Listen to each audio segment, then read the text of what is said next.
kali pertanyaan masuk ke YouTube saya, di video saya, tentang bagi tips dong caranya bawa drone ke pesawat. Jadi ya kita mau naik pesawat itu bawa drone gimana caranya, karena banyak simpang siur peraturan, baterai dicegat. Sebenarnya tips ini sudah banyak dibahas oleh beberapa YouTuber dan ada di beberapa website ya, banyak sekali bagaimana cara membawa drone ke pesawat. Dan juga kalian kalau ikut komunitas pasti akan dijelaskan oleh komunitas tersebut. Tapi gak ada salahnya di sini saya ingin sedikit membagikan tips bagaimana membawa drone ke pesawat. Oke. Yang pertama simpel aja, tutup poin. Tidak ada masalah apapun. Terus terang saya ini bahas drone yang kelas begini ya, bukan drone yang khususon, drone yang besar, drone militer itu lain lagi. Saya tidak akan bahas itu. Saya akan bahas itu drone yang kelas untuk syutingan menengah ya. Jadi mulai dari proses awal, boarding dan lain-lain semuanya sama, check-in sama, tidak ada masalah. Nah, baru ketika kita masuk ke pesawat, ini masuk ke kabin atau hand carry ya, bukan masukkan ke bagasi. Kalau ini sih boleh, bisa masuk bagasi, cuman baterainya harus masuk cabin. Kenapa? Karena berpotensi meledak. Ada beberapa kasus power bank itu meledak di dalam pesawat. Jadi kenapa ketika terbang itu kita nggak boleh ngisi baterai lewat power bank, karena menghindari hal itu. Jasa ekspedisi barang itu menolak jika ada baterai, kecuali ada perjanjian khusus atau mungkin lewat darat, itu baru bisa mereka angkut bawa kirim. Kalau secara reguler sih mereka akan tidak mau kebanyakan ya. Nah, kemudian saya selalu membawa ini lipo bag.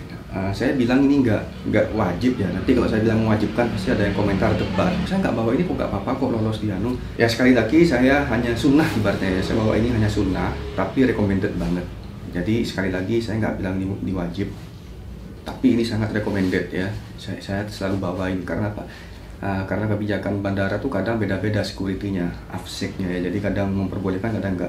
Jadi daripada saya berdebat di tempat, daripada perjalanan saya tertunda, terganggu gara-gara cuma baterai, saya selalu bawa ini. Ini adalah lipo guard.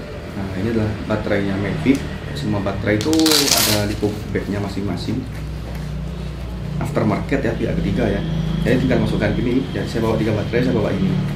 Udah saya masukkan dalam tas, aman. Ini mau dimasukkan ke dalam tas koper baju boleh. Drone-nya mau ditaruh di bagasi boleh, tapi resiko digencet-gencet ya, terserah kalian. Kemudian ini ada yang lebih besar lagi, lipo guard-nya. Ini bisa untuk baterai Phantom mungkin isi 3 ya, 4 atau mungkin bisa ya. Terus juga bisa untuk isi baterai ya, lain-lainnya.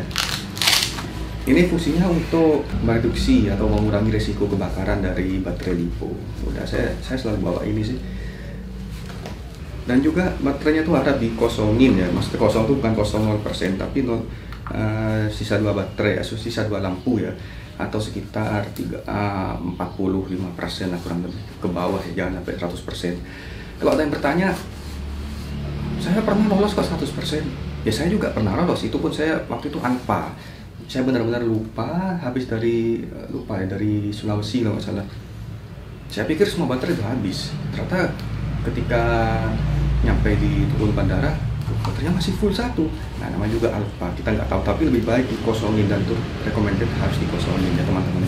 Ya orang tuh nggak lepas dari alpha, jangan menuntut sempurna terus. Saya hanya memberikan tips, oke? Udah sekian itu aja tips singkat bawa drone ke pesawat. Nggak ada sesuatu pun halangan. Selama ini saya keluar negeri pun, saya di domestik pun, alhamdulillah tidak ada masalah. Jadi intinya hanya di masalah bawa ke hand carry atau di kabin, bukan di bagasi. Boleh drone masuk bagasi, cuman baterainya harus di kabin.